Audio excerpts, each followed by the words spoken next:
Va chier! Va chier! Et va chier! À quel tour?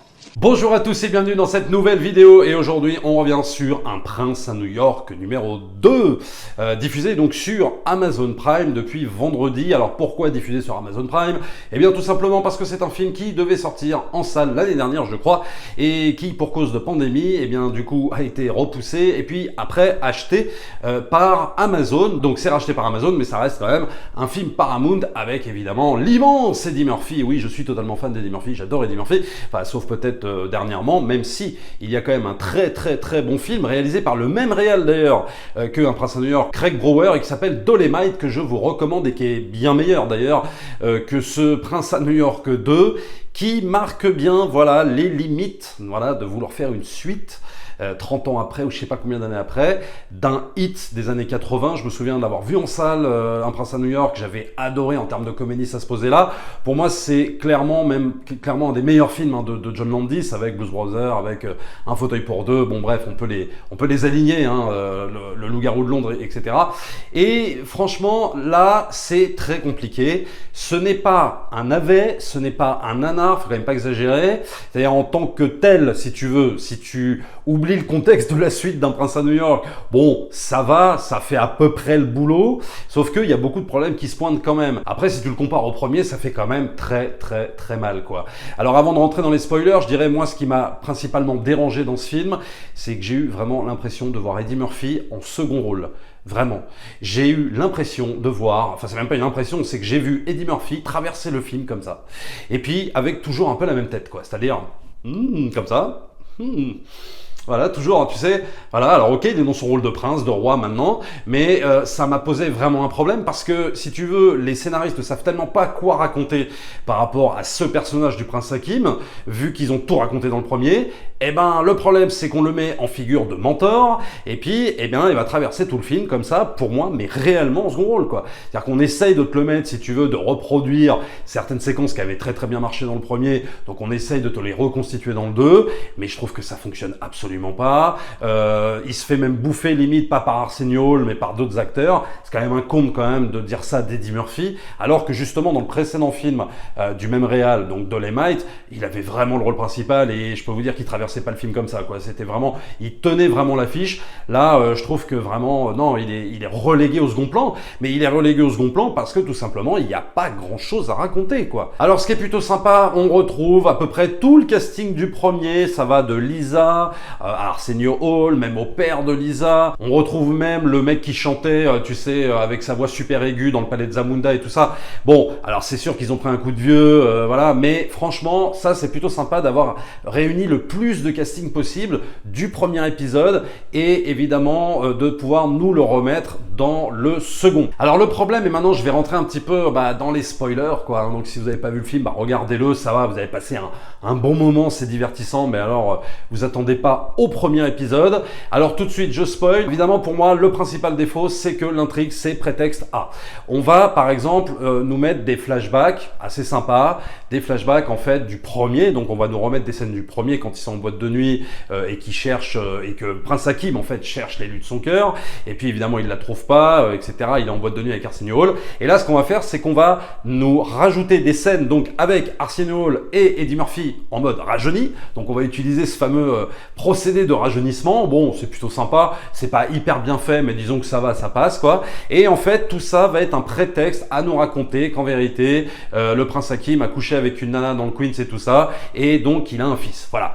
Et ce fils, il va devoir le ramener à Zamunda. Et c'est un peu le problème du film, c'est-à-dire qu'en fait, Coming to America, Un prince à New York 2, n'est-ce pas un titre un petit peu mensonger, puisque en vérité, je sais pas, 80% de l'action va se dérouler au palais de Zamunda. Et oui, forcément, parce qu'on va pas nous refaire le coup du prince Hakim qui va découvrir le Queen. C'est bon, il a découvert, il a trouvé Lisa, il n'y a pas de souci, c'est bon, c'est fini. Voilà, l'intrigue est pliée. Donc maintenant, qu'est-ce qu'il faut raconter? Eh ben, on nous raconte plus l'histoire du prince Hakim, et en plus, on nous raconte donc l'histoire du fils du prince Hakim. Donc c'est lui finalement qui va limite presque avoir le premier rôle.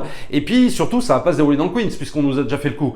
Maintenant, on va faire dérouler toute l'action dans le palais de Zamunda. Voilà. Et ça explique le pourquoi de 80 80% de l'action va se passer au palais. Alors évidemment, l'idée pourrait être sympa si à la limite c'était drôle, mais j'ai envie de te dire que n'est pas John Landis qui veut. Je crois que c'est même pas évidemment le même scénariste, même si l'histoire et les personnages sont d'Eddie Murphy. Là, on voit bien que les blagues ne marchent pas. Certaines blagues peuvent marchouiller, mais voilà, 80% pour moi du long métrage, ça tombe un peu à plat en termes de blagues, quoi. Et puis finalement, ça donne pour moi un film un peu mal rythmé, c'est-à-dire qu'on va avoir un premier aller-retour entre New York et Zamunda, voilà. Ensuite, le fils ne veut pas s'adapter, si tu veux, au coutume royal du palais de Zamunda, donc du coup, il préfère retourner dans le Queens, donc il emmène ça dans le Queens. Et puis après, on interrompt le mariage et puis on repart à Zamunda. Donc en fait, t'as un espèce de faux rythme un peu qui s'installe. Il y a beaucoup trop d'allées et venues, quoi, je trouve, entre le Queens et Zamunda, Zamunda, le Queens. Dans le premier, ça se limitait réellement, voilà, on part de Zamunda, on va dans le Queens, toute l'arc narratif du personnage se passe là-bas, et puis après, bah, la conclusion se fait au palais de Zamunda, merci, fin, au revoir, quoi, voilà. Là, on fait 50 000 allées et venues, c'est un peu lourd. Il y a toute une séquence de l'épreuve à Zamunda que j'ai pas trouvé très très pertinente. C'est pas que c'est ennuyeux, mais disons que ça apporte pas grand chose à l'intrigue, un petit peu au personnage principal, oui, mais sinon voilà, on doit se taper, tu dois couper les moustaches du lion et tout ça n'est pas très très intéressant, tout ça n'est pas très très amusant. Il y a un truc qui pouvait être bien dans ce film, c'est la fameuse intrigue entre l'ennemi Wesley Snipes et Eddie Murphy, voilà, avec cette histoire de mariage forcé.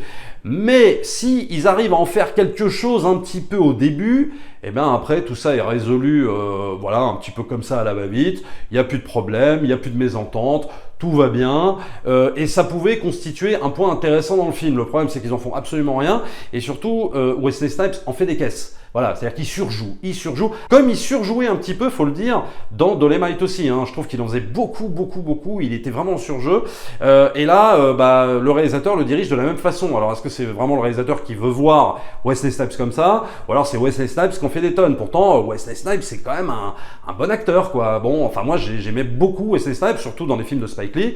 Là, on voit qu'il fait le guignol, c'est vraiment très, très, très grand guignol, et c'est dommage, ça gâche un petit peu, bah, le côté un petit peu sérieux du film, parce que Un prince à New York, ce n'est pas non plus qu'une comédie, il y a des phases un petit peu sérieuses, et là, bon, je trouve qu'ils n'arrivent pas à en faire quelque chose de très très intéressant. Et puis aussi, je trouve le truc qui va pas, c'est qu'il y a beaucoup trop de shows musicaux. Alors, il y en avait évidemment dans le premier, mais c'était au début, pour planter l'ambiance, pour planter le décor, pour dire, voilà, qui est Hakim et à quoi il va devoir se confronter. C'est-à-dire, le mec, c'est un prince, il est dans son palais, il a des servantes de partout, et évidemment, on va lui opposer, on va le mettre dans le Queens, dans les bas-fonds, etc. Donc, c'est ça qui était drôle. Donc, John Landis, évidemment, appuyait sur le premier film par des séquences de show incroyables dans le palais, les robes, les trucs, enfin, on avait vraiment l'impression d'être dans un palais, mais de dingue.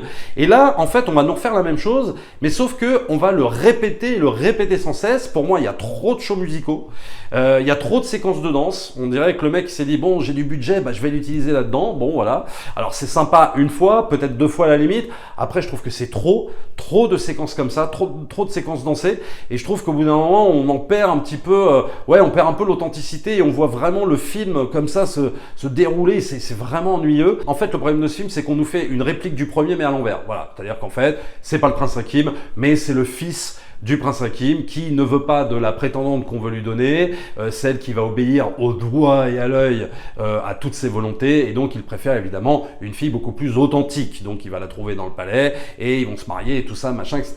Donc en fait, bon, ok, c'est plaisant, mais sauf que, bah, on l'a déjà vu dans le premier, voilà, mais sauf que c'était pas le prince Hakim, mais sauf que ça concernait Eddie Murphy, voilà. Donc, il faut savoir à quoi on s'attend quand on regarde Un prince à New York 2. Il faut s'attendre à un film où, pour moi, Eddie Murphy ne tient pas la tête d'affiche très clairement. Hein, je vous le dis tout de suite. Vous allez le voir, ça va être sympa, etc. Voilà, il fait ses petites phases rigolotes, mais le problème, c'est que il n'a pas assez de consistance. Et en fait, on se rend compte que tous les personnages du premier n'auront pas la consistance qu'ils avaient dans le premier, et on va miser tout sur des nouveaux personnages. Et je le redis encore, bah, c'est les limites, voilà, de vouloir faire des suites à des gros hits des années 80, des années après. Le problème, c'est que tout est raconté dans le premier. Je sais pas, c'est comme si tu voulais faire la suite d'un fauteuil pour deux, tu vois, voilà. Bon, qu'est-ce que tu veux raconter une fois que tu as raconté un fauteuil pour deux? Bah rien, absolument rien. En fait, le problème de ces films, c'est que c'est des one-shot, quoi. Voilà, c'est un début, milieu, fin. Et même s'ils avaient voulu faire la suite 2 ans ou 3 ans après, même avec la même équipe, même avec John Landis, avec qui tu veux, peut-être qu'ils auraient trouvé un scénario très sympa, je ne sais pas. Mais je pense que ça aurait été quand même très très dur. Parce que c'est des histoires, voilà, qui se racontent en une fois. Et il n'y a pas besoin d'en faire une saga, quoi. Voilà, c'est pas des films à saga, c'est des films qui se racontent en une histoire et après c'est terminé, voilà. Et là on n'échappe pas à la règle, donc bon courage pour tous les autres films qui voudront surfer sur la vague des années 80 et faire des suites comme ça à rallonge. Peut-être qu'ils arriveront à se débrouiller, ou alors peut-être que ça donnera un résultat comme Un Prince à New York 2, qui n'est pas catastrophique, mais qui ne sert pas à grand chose au final. Abonnez-vous à la chaîne, likez, partagez comme d'habitude, et nous on se retrouve très très vite pour une prochaine vidéo. Ciao!